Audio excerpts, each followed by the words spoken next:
NCERT कक्षा 10 प्रश्नावली 1.2 का पहला सवाल देखो। क्या कह रहा है सवाल? सवाल कह रहा है निम्नलिखित संख्याओं को अभाज्य गुणनखंडों के गुणनफल के रूप में व्यक्त कीजिए। क्या कह रहा है सवाल? अभाज्य गुणनखंडों के गुणनफल के रूप में व्यक्त कीजिए। पहला सवाल है 140 गुणनखंड करो, 2 से काटो, 2 सत्ते 14, 0 इसी प्रकार रख दो। फिर 2 से 2 तय 6, यहाँ पर कितना बचेगा 1, 2 पंचे 10, 5 से काटो, 5 सत्ते 35, 7 एकम 7। 140 के अभाज्य गुणनखंड कितना आ जाएगा? 2 इंटू 2 इंटू 5 इंटू 7 बराबर 2 की पावर 2, 2 कितने बार? 2 बार, इंटू 5 इंटू 7, 140। यही हमारा आंसर है। इसी प्रकार से पूरे सवाल कर लेना। सवाल नंबर पहला है। सवाल नंबर दूसरा, सवाल नंबर 2, पूर्णांकों के निम्नलिखित युग्मों के एचसीएफ और एलसीएम ज्ञात कीजिए तथा इसकी जांच कीजिए कि दो संख्याओं का गुणनफल एचसीएफ इंटू एलसीएम है। हमें ज्ञात करना है, पहले क्या ज्ञात करना है? एचसीएफ ज्ञात करना है, फिर एलसीएम ज्ञात करना है, फिर उत्तर की भी जांच भी करना है। ठीक है ना? जांच कीजिए कह रहा है, दो संख्याओं का गुणनफल बराबर एचसीएफ इंटू एलसीएम है। सवाल नंबर 2 दूसरे का तीसरा, 336 इसका गुणनखंड कर लो पहले, और 54।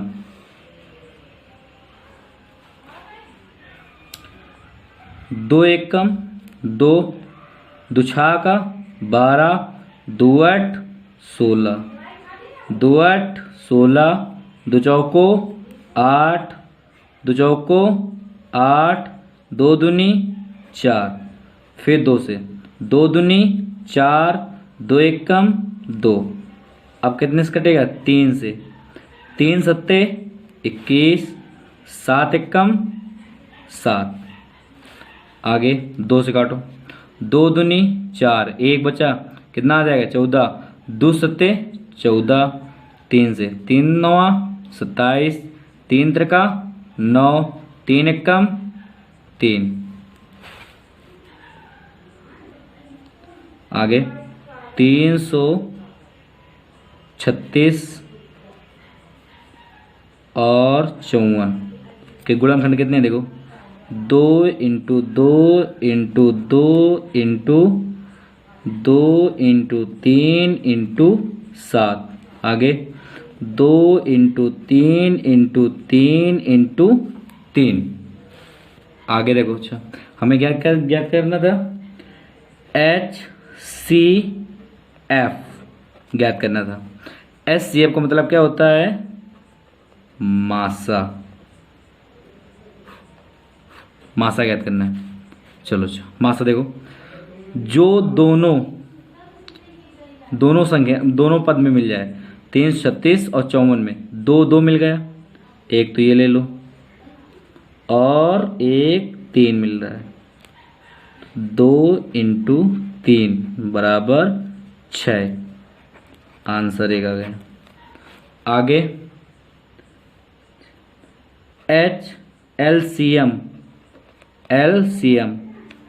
आगे देखो, LCM कितना है? देखो 2 मिल रहा है पहले, फिर 3 मिल रहा है,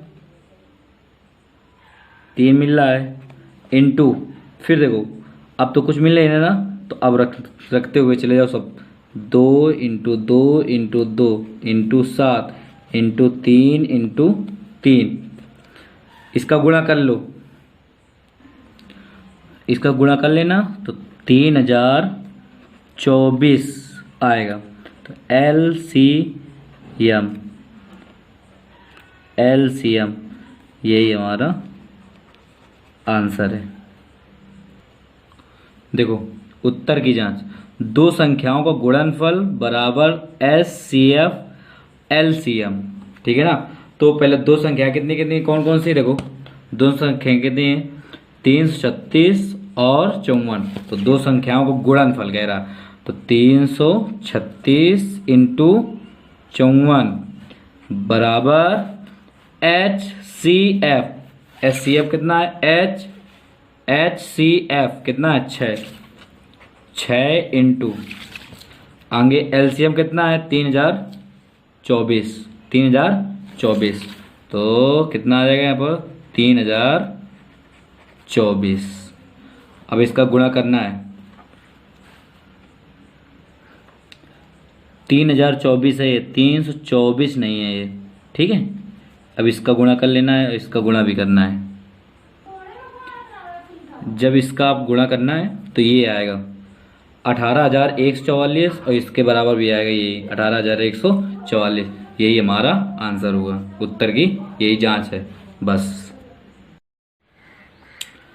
सवाल नंबर तीसरा, अभाज्य गुणनखंड विधि द्वारा निम्नलिखित पूर्णांकों के HCF और LCM ज्ञात कीजिए, मतलब मासा और लासा ज्ञात करना है।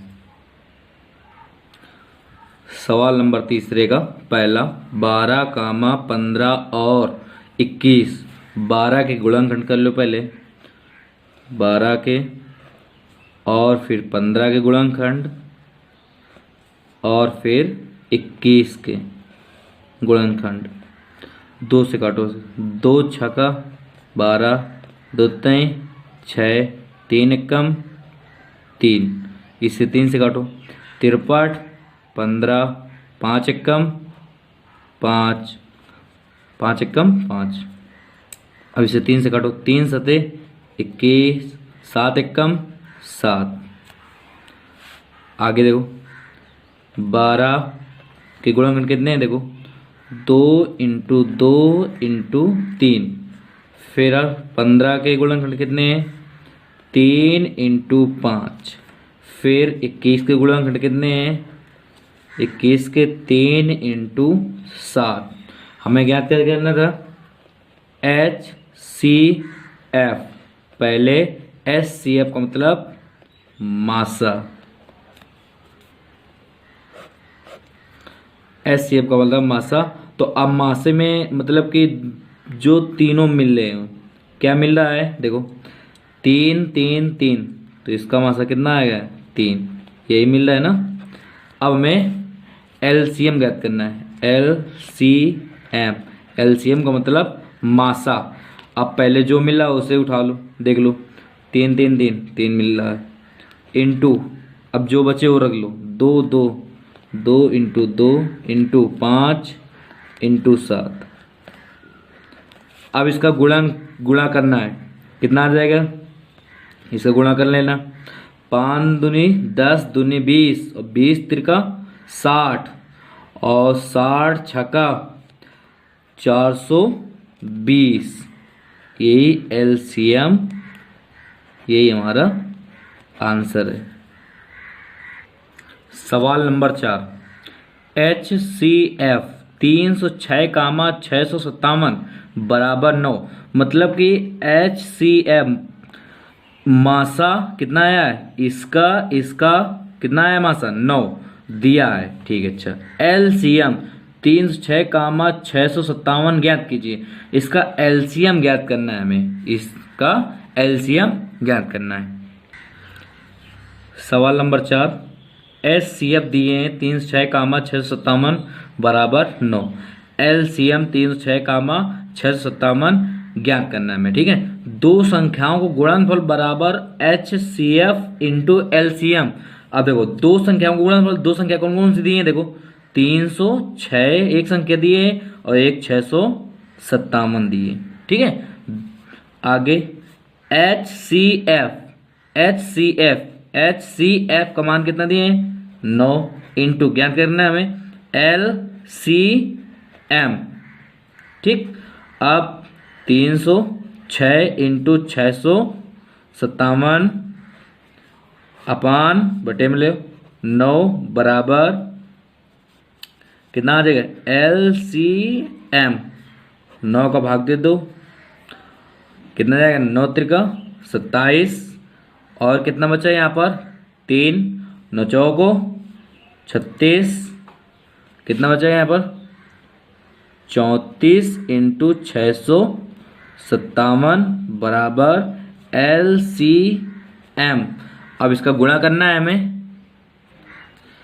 अब इसका हमें गुणा करना है तो कितना आ जाएगा 22,338 बराबर LCM। ये तो हमें ज्ञात करना था ना, ठीक। तो यहाँ पर क्या लिखेंगे, LCM 306 कामा 657 का LCM कितना आया 22,338। यही हमारा आंसर है।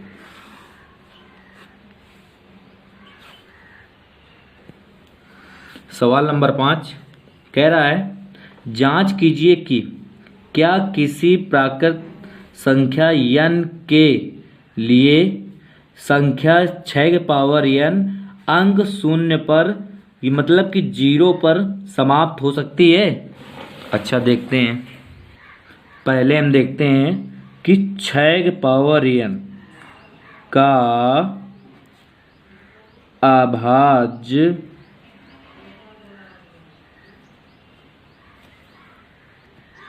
अभाज्य सॉरी ये नहीं होगा, अभाज्य गुणनखंड।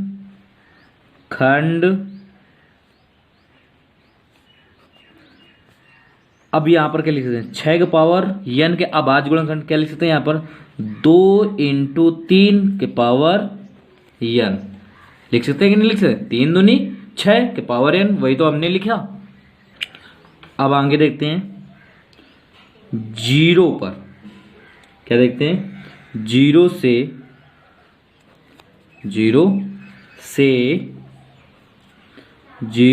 से समाप्त होने वाले, 0 पर समाप्त, 0 से नहीं, 0 पर समाप्त होने वाली संख्या का अभाज्य गुणनखंड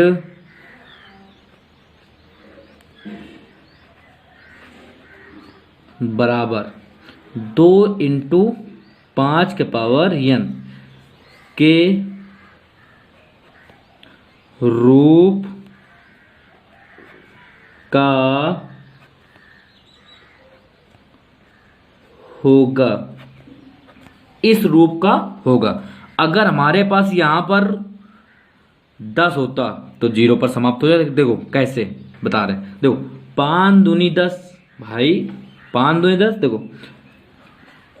5 दूनी 10, 0 पर समाप्त हुई कि नहीं, 0 पर समाप्त हो रहा है कि नहीं हो रहा है।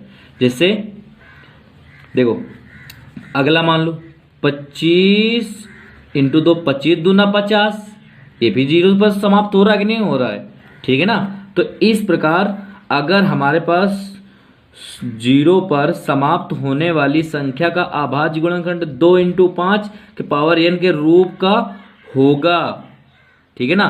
तो ये तो है नहीं ना 6 के पावर n के रूप का, देखो कहीं पर है, देखो तो हम क्या लिख सकते हैं, अतः 6 पावर n एक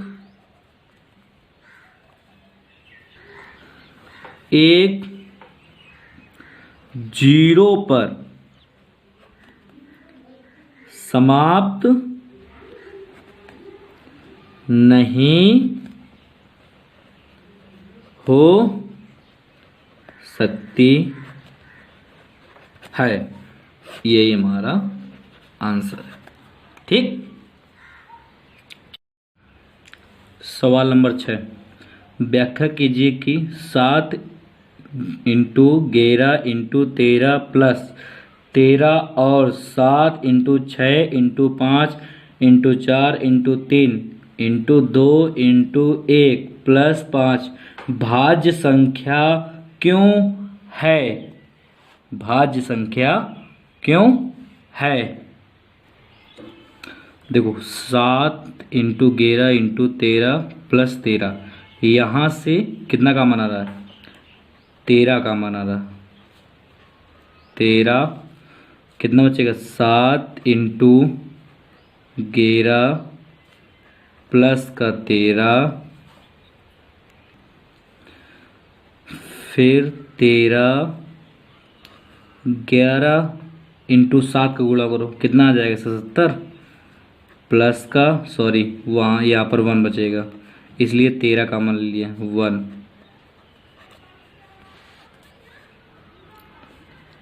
13 इंटू 77 1 78, ठीक है ना। तो यह 13 से क्या है? 78 के गुणनखंड हो जाएंगे। 13 ये क्या है हमारे पास? यह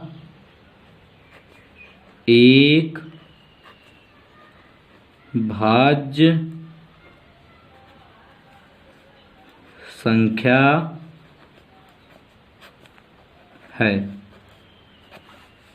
अगला इसी प्रकार करना है।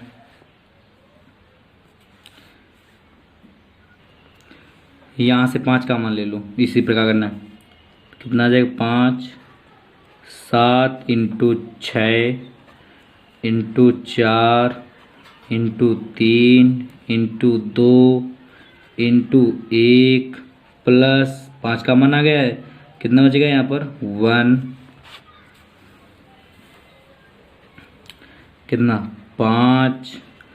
अब इस 7 इंटू 6, 7 छंग 42, 4 3 12, 12 दूनी 24, 24 एकम 24 प्लस 1, फिर आगे 5 42 इंटू 24 का गुणा करो, कितना आ जाएगा? 1008 प्लस 1, फिर 5, फिर इंटू 1008 में 1 जोड़ दो तो कितना आ जाएगा? 1009। तो यह एक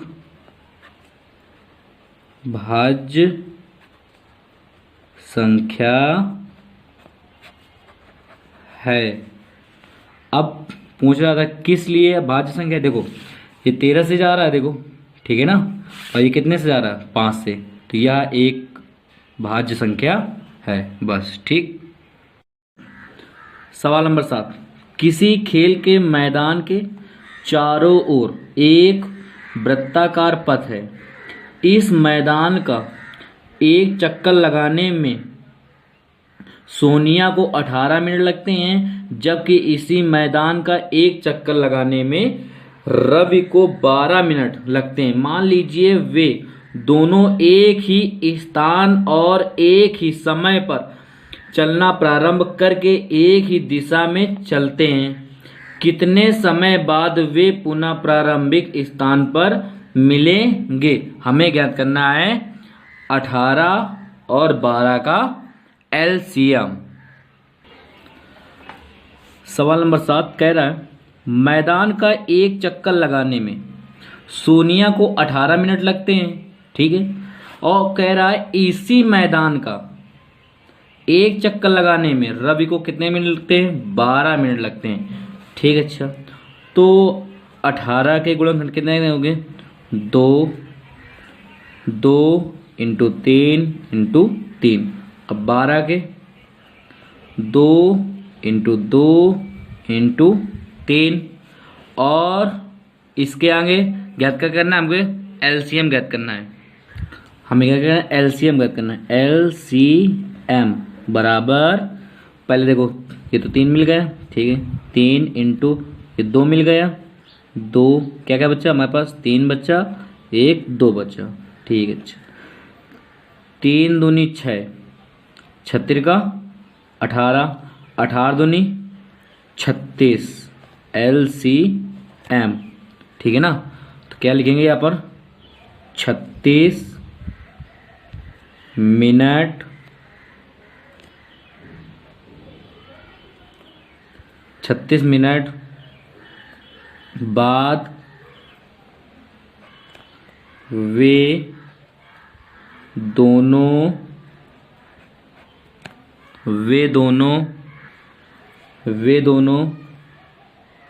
प्रारंभिक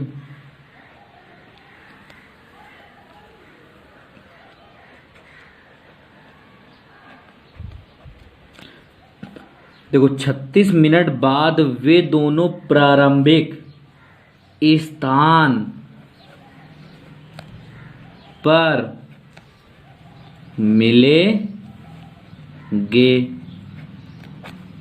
ठीक, ये हमारा आंसर हो गया। 36 मिनट बाद वो मिलेंगे दोनों अपने स्थान पर।